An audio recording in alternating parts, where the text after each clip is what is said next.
बरसात के भीगे मौसम में शायरी नहीं पढ़ रहा मैं, सियासी पारा हाय हो रहा है। हुकूमत और पाकिस्तान तहरीक इंसाफ के दरमियान सियासी तसादुम की सी सूरत हाल नजर आ रही है। वही हालात है जो कल थे, कोई तब्दीली नहीं। आपने शायराना आप खुश ऐसे होगी जैसे नहीं, मैं तो ये खुश हुई, मुझे तो पता ही था, लेकिन आपने जो शायराना अंदाज में इब्तिदा की, मैंने कहा जरा अलग सब लोग समझे कि शायद हम शायरी करें। खैर जी, गिरफ्तारियां भी हो रही हैं, संगीन इल्जामात भी लग रही है, भी शायरी है वैसे, और सवालात की बौछार भी की जा रही है, जारी है। साबिक वज़ीर आज़म इमरान खान साहब की वार्निंग के बाद हुकूमती वज़रा और जो शख्सियात हैं उनका एक सख्त रद्द-ए-अमल सामने आ रहा है। राना सनाउल्लाह साहब वज़ीर दाखिला, उन्होंने इल्ज़ाम लगाया कि इमरान खान ने तोशा खाने से 20 करोड़ की घड़ियां फरोख्त करके 80% रकम जेब में डाल ली, 50 अरब रुपए का गबन करवाकर 5 अरब की जमीन हासिल की। फराग गोगी की करप्शन और लूटमार सामने आ गई। क्या करप्शन पर सवाल पूछना और तहकीकात कराना दीवार से लगाना है? राना सनाउल्लाह साहब बहुत गुस्से में थे, सुनिए जरा क्या कहते हैं। ये जो हरासा किया जाना, तंग किया जाना, हमें तो बज़ाहिर जो है वो इस वक्त तक कोई ऐसी बात नजर नहीं आई। सिर्फ इनसे सवाल पूछे गए हैं, क्या आपके खिलाफ कोई झूठे मुकदमात कायम किए जा रहे हैं? क्या आपको कोट लखपत या अडयाला जेल में बंद कर दिया गया है? आपकी अद्वियात जो है वो बंद कर दी गई है? घर से खाने की सहूलत नहीं दी जा रही है आपको? यानी क्या तंगी आपको दी जा रही है? आपको शर्म आनी चाहिए ये बात करते हुए। आप 3.5-4 साल जो है अपने मुखालफीन के खिलाफ ये सारा कुछ करते रहे हैं, तो आपके साथ तो अभी इनमें से कुछ भी नहीं हुआ, तो आप कह रहे हैं कि जी मैं हरासा हो रहा हूँ, मुझे तंग किया जा रहा है, मुझे दीवार से लगाया जा रहा है। दूसरी जानिब तहरीक इंसाफ ने भी पलट कर वार किया और इल्ज़ाम लगाया कि इम्पोर्टेड हुकूमत के सामने झुकाने के लिए मुल्क को फसातियत की तरफ हवाले किया जा रहा है। और दूसरी जानिब पंजाब की जो सियासी सूरत हाल है वो इंतहाई दिलचस्प हो गई है। इलेक्शन कमीशन ने PTI की 5 मखसूस नशिस्तों का नोटिफिकेशन जारी कर दिया है। अब नंबर जो है वो इंतहाई क्लोज हो गए हैं। हुकूमत 277 अरकान की हिमायत का दावा करी है, जबकि तहरीक इंसाफ और काफ लीग की नशिस्तों की तादाद 273 हो गई है। और गुज़िश्ता रोज साहिवाल में जलसे से खिताब करते हुए इमरान खान साहब ने हुकूमत को ललकारा, दावा किया कि 17 जुलाई को 20 में से 20 ज़िमनी इलेक्शन की जो नशिस्तें हैं वो जीतेंगे।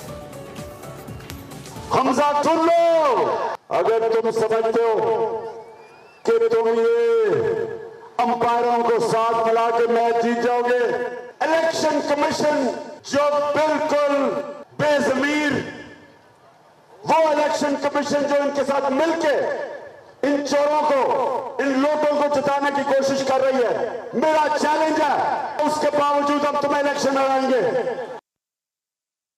इमरान खान साहब को आप सुन रहे थे कि वो क्या कह रहे थे। इस वक्त हमारे साथ समर अब्बास साहब मौजूद हैं, जो कि सीनियर तजियाकार है, एंकर है। उनसे ज़रा बात करते हैं और पूछते हैं कि वो इस सारी सूरत हाल को कैसे देख रहे हैं। समर, बहुत शुक्रिया और गुड मॉर्निंग आपको हमें ज्वाइन करने के लिए। आई होप कि ये जो हालिया बारिशें हैं और ख़राब सूरत हाल है ये आपकी तबीयत पर असरअंदाज नहीं हुई होगी, लेकिन सियासी सूरत हाल बहरहाल बीइंग जर्नलिस्ट हमारी जो सेहत है उस पर ज़रूर असरअंदाज होती है। कैसे देख रहे हैं इस वक्त बयानात बराए बयानात? राना सनाउल्लाह साहब ने कहा कि करप्शन पर सवाल करना दीवार के साथ लगाना नहीं है। क्या वाकई हुकूमत इमरान खान साहब को दीवार के साथ लगा रही है, या ये वैसे ही सवालात है जैसे इमरान खान गवर्नमेंट पूछती रही है अपोजिशन से, उस वक्त की अपोजिशन से, राना सनाउल्लाह साहब से, जो वो इनसे पूछ रहे हैं?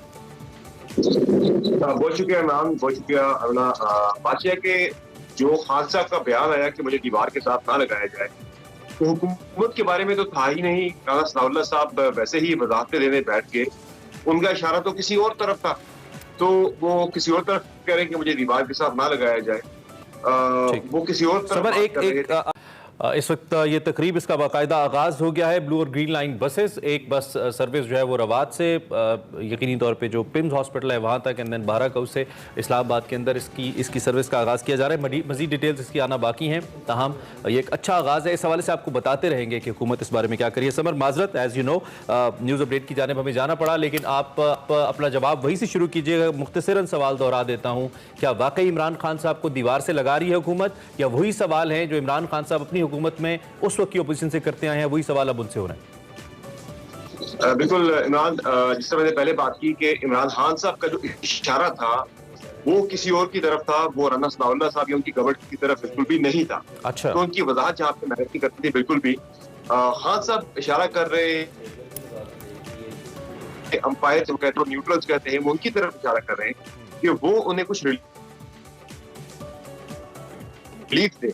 वो उन्हें दीवार के साथ लगाने से मुराद ये है कि वो बिल्कुल ही खान साहब को हाथ नहीं पकड़ा रहे। स्ट्रेटजी खान साहब की ये थी शुरू से कि वो आके इतना ज्यादा प्रेशराइज करें इदारों को, सुप्रीम कोर्ट ऑफ पाकिस्तान को भी और हमारी एस्टैब्लिशमेंट को भी, कि वो उनकी पिच पर आकर खेलें, वो उनकी बातों को माने। लेकिन इतना ज्यादा प्रेशर डालने के बावजूद खान साहब की बात जो है वो नहीं मानी जा रही, और अब आके गवर्नमेंट जो है, जाहिर है वो अगर चाहे तो गवर्नमेंट को रोक सकते हैं। उन्होंने काफी हद तक रोके रखा भी गवर्नमेंट को कि किसी किस्म की गिरफ्तारियां ना की जाए, इस तरफ हालात को ना लेकर जाए जाए सियासी तलखी की तरफ। लेकिन अब गवर्नमेंट जो है वो उस तरफ जा रही है। इस तरह से एक साथी की गिरफ्तारी, फिर हलीम आदिल शेख की गिरफ्तारी, ये बता रहा है कि आने वाले दिनों मजीद गिरफ्तारियां जो है वो शुरू होने जा रही है। और गवर्नमेंट जो है वो उसके पास जो बयानिया है करप्शन का, वो मुझे इतना ज्यादा कोई सॉलिड या इतना वैलिड नजर नहीं आ रहा। क्योंकि जब पीएमएलएन अपोजिशन में थी, खान साहब की गवर्नमेंट थी, तो आपको याद होगा कि हम बहुत ज्यादा 2-3 चीजों का जिक्र सुनते थे। हम सुनते थे इमरान खान की गवर्नमेंट के बारे में कि ये चीनी चोर हैं, ये आटा चोर हैं, ये अद्वियात चोर हैं। तो वो जो वुज़रा थे उस वक्त पीटीआई के, उन वुज़रा के खिलाफ किसी किस्म का करप्शन का, 1 रुपए की करप्शन का भी अभी तक कोई हमने ना किसी केस के बारे में सुना, ना हमने किसी तहकीकात के बारे में सुना, ना हमने नैब में किसी रेफरेंस के बारे में सुना, ना हमने एफआईए में किसी तहकीकात के बारे में सुना, ना पीएससी के अंदर मामला किसी किस्म का उठाया गया है हुकूमत की तरफ से। तो ये तो सारा बयानिया है इस वक्त। जाहिर है वो गुजरा जो एग्जेक्टिव पावर्स यूज कर रहे थे, उनके खिलाफ आपको किसी किस्म की कोई भी चीज नहीं मिल सकी अभी तक। आपके पास कान से पकड़ के 2 चीजें हैं, एक आपने तोशा खाना पकड़ा हुआ है, दूसरा आपको फराह गोगी एक पंचिंग बैग की सूरत में मिली हुई है कि आप बार बार फराह खान को हिट कर रहे हैं। जी फराह खान जो है वो इमरान खान की फ्रंट मैन थी, वो इमरान खान के लिए करप्शन कर रही थी। मेरे ख्याल से ये रब्त जो है वो बन नहीं पा रहा इस वक्त हुकूमत से। वो कोशिश पूरी कर रही है कि किसी भी तरह से इमरान खान को जो गिरफ्तारियों की आप बात कर रहे हैं, इस वक्त एक बड़ी दिलचस्प सूरत हाल है ना। पहले ऐसी कोई गिरफ्तारी जब होती थी तो उसका इल्जाम चंद अनदेखी कुव्वतों पे भी जाता था, जी नामालूम अफराद हैं, अनदेखी कुव्वतें हैं, उन पे लग जाता था। अब ये दोनों, एक तरफ पाकिस्तान तहरीक इंसाफ है और एक जानिब उन अनदेखी कुव्वतों की बाज़गश्त है खबरों के अंदर। तो ये दोनों चीज़ें ऐसे मिक्स हो रही हैं। जैसे अयाज अमीर साहब के ऊपर जब हमला हुआ तो उसके हवाले से भी इस किस्म के मुख्तलिफ किस्म के बयानात आए कि तनकीद उन्होंने इमरान खान साहब के ऊपर की, तो उन्हें कोई और क्यों उनके ऊपर तशद्दुद करेगा।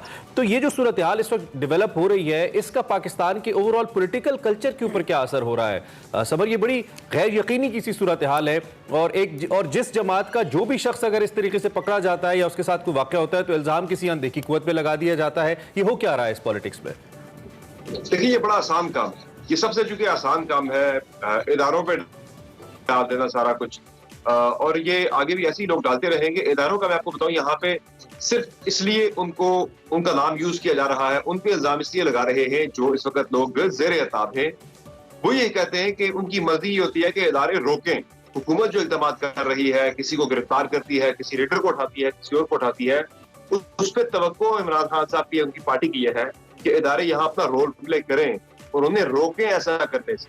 तो इदारे तो पहले रोकते रहे हैं, मेरी जो इंफॉर्मेशन है उसके मुताबिक पहले इदारे रोकते रहे कि मत करें, मत गिरफ्तार करें, मत जाए, इस तरह सियासी तलखी बढ़ेगी, आप सिर्फ अपनी हुकूमत पे तवज्जो दें। लेकिन ऐसा नहीं हुआ। फिर अब गवर्नमेंट ने ये डिसाइड कर लिया कि अब हम करेंगे, क्योंकि दूसरी तरफ से हीट काफी ज्यादा बढ़ रही थी, प्रेशर काफी ज्यादा बढ़ रहा था, तनकीद काफी ज्यादा बढ़ रही थी और बहुत ज्यादा हद तक चीजें जो है वो बर्दाश्त से आगे निकल चुकी थी। रेड लाइंस एक मरतबा नहीं, दर्जनों मरतबा क्रॉस हो चुकी है और क्रॉस होती चली जा रही है। तो मेरे ख्याल से गवर्नमेंट ने डिसाइड कर लिया कि there has to be a point कि जहां सारे कुछ को बर्दाश्त करना छोड़ा जाए।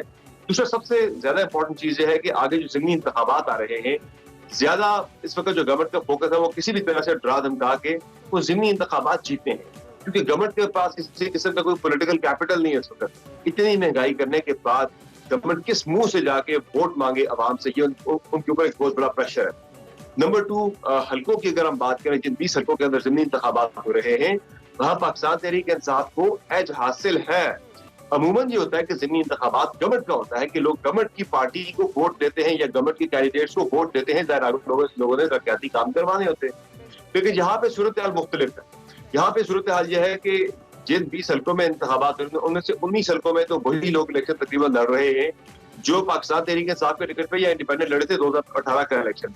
तब नून लीग के कैंडिडेट से मैदान के अंदर मौजूद थे, जिन्हें आपने इस मरतबा विड्रॉ करवा के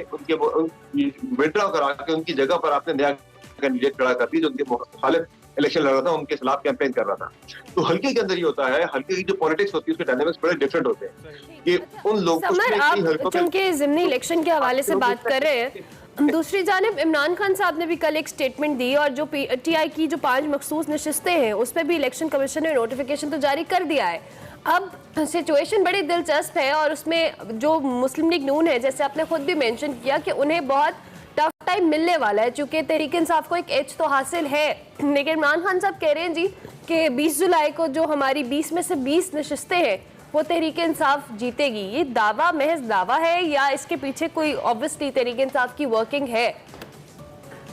नहीं, ये महज दावा है, ये सिर्फ एक दावा है। इतना आसान नहीं हो सकता आपकी 20 की 20 नशिस्तें जीतना। 50-50 हो सकता है ये, या 60-40 हो सकता है, उससे ज्यादा मैं नहीं देख रहा कि इतना बड़ा फर्क हो। वो PMLN भी क्लेम कर रही है कि 20 की 20 हम जीतेंगे, PTI क्लेम कर रही है 20 की 20 हम जीतेंगे। इंतखाबी कैंपेन के दौरान इस तरह के दावे किए जाते हैं। असल में ये क्यों इंपॉर्टेंट है 20 हल्के? मैं क्विकली इस पर रोशनी डाल दूं कि 20 हल्के महज पंजाब की 20 सीटों का ज़िमनी इलेक्शन नहीं है, इसमें सेंटर की गवर्नमेंट जो है उसका बरकरार रहना भी इसके ऊपर डिपेंड कर रहा है। क्योंकि पाकिस्तान तहरीक इंसाफ का जो प्लान है वो ये कतई नहीं है कि ये 20 सीटें, इसमें से मेजोरिटी सीटें 14 सीटें पाकिस्तान तहरीक इंसाफ को जीतनी है पंजाब में गवर्नमेंट बनाने के लिए, और 6 जीतनी है, सॉरी 10 सीटें जीतनी है हमजा शहबाज को पंजाब में अपनी गवर्नमेंट को बरकरार रखने के लिए।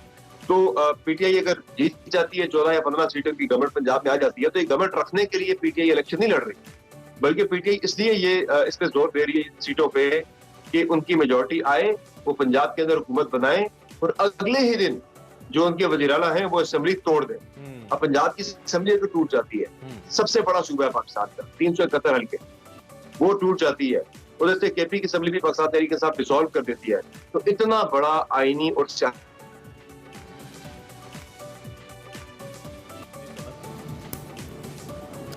We've lost your audio, Samar. बहरान मुल्क के अंदर जन्म हो जाएगा। तो इसलिए वो रखना चाह रहे हैं कि पंजाब और KP की असेंबली डिसॉल्व करने के लिए। बिल्कुल ठीक है। अच्छा, अब इसमें एक सवाल और भी है, इसमें आखिरी सवाल मेरा एक और वो इलेक्शन कमीशन के हवाले से है, क्योंकि कल भी इमरान खान साहब ने कहा, ये भी मेरे सामने हेडलाइन भी लिखी हुई है कि जी आप हमजा अगर अंपायर साथ मिला ले उसके बावजूद हम उसको 20 नशिस्तों पे हराएंगे। तो तहरीक इंसाफ के पास एक, हमने जहां हुकूमत की जानिब देखा कि उनके पास कुछ और कहने को नहीं है, तो तहरीक इंसाफ भी जब भी इलेक्शन हारती है तो ये कह देती है, इनफैक्ट कोई भी जमात, लेकिन मेनली तहरीक इंसाफ की बात इसलिए हो रही है चूंकि इस वक्त वो अपोजिशन में है, कि जब इलेक्शन हारते हैं तो कहते हैं जिसमें धांधली हुई, जब तक वो जीते ना उनके मुताबिक इलेक्शन ठीक नहीं होता। तो ये जो इलेक्शन की क्या कहना चाहिए, एक अमल है कि ये साफ शफाफ तरीके से हुए हैं, इसको फिर कैसे यकीनी बनाया जाएगा? अगर इमरान खान साहब खुदा न खास्ता उनकी जमात ये नशिस्तें हारती है तो बहरान तो अपनी जगह पे ऐसा लगता है समर मौजूद रहेगा, चूंकि मानना नहीं है उन्होंने कि हम हार गए। बिल्कुल इमरान, आपने बिल्कुल दुरुस्त तरफ आपने निशानदेही की कि खान साहब पहले ही अगर कल को हार जाते हैं, वो पहले अपना डिफेंस भी उन्होंने तैयार किया हुआ है। भाई हम तो हल्के में बहुत ज्यादा पॉपुलर थे, हम तो पंजाब में बहुत ज्यादा पॉपुलर थे, ये तो अंपायरों ने मिलकर हमारे मुखालिफिन के साथ हमें हरा दिया। अब यहाँ पे ये भी सोचने की बात है कि अंपायर है कौन है, खान साहब किसकी तरफ इशारा करें, कौन है अंपायर? आपको याद होगा 2014 के दौरे में खान साहब ने कहा था कि सबसे पहले मतलब अंपायर का लफ्ज यूज किया था कि अंपायर की उंगली उठने वाली है। तब जाहिर आपको पता, मुझे पता है कि वो अंपायर किससे कर रहे थे, वो पिंडी की तरफ किसी शख्स की तरफ इशारा कर रहे थे कि अंपायर उंगली उठाने वाला और ये इनकी गवर्नमेंट जाने वाली। फिर उसके बाद खान साहब ने डिफेंस उसका ये पेश किया था कि मेरे तो अंपायर से मुराद मेरी तो अल्लाह ताला की पाक जात थी, मेरी थर्ड अंपायर से मुराद अल्लाह ताला की पाक जात। तो आज जब वो अंपायर की फिर दोबारा से इस्तेलाह यूज कर रहे हैं तो वो किसके लिए यूज कर रहे हैं? ये सिर्फ एक डिफेंस है, ये सिर्फ एक पहले से खान साहब जो है एक माहौल बना रहे हैं कि कल को अगर पाकिस्तान तहरीक इंसाफ की इलेक्शन हार जाती है तो यकीन कीजिएगा कि पूरा जो तहरीक इंसाफ का पॉपुलैरिटी का जो बयानिया है वो धड़ाम से नीचे गिरेगा, जो पॉपुलैरिटी के दावे हैं। तो उसके लिए खान साहब पहले से डिफेंस तैयार कर रहे हैं, पॉलिटिकल डिफेंस, कि भाई मैं तो बहुत पॉपुलर था लेकिन मुझे हरवा दिया। पहले से लोगों का माइंड प्रिपेयर कर रहे हैं कि अगर ऐसा कुछ होता है तो फिर इसका, हाँ, that's how political parties work. चलें।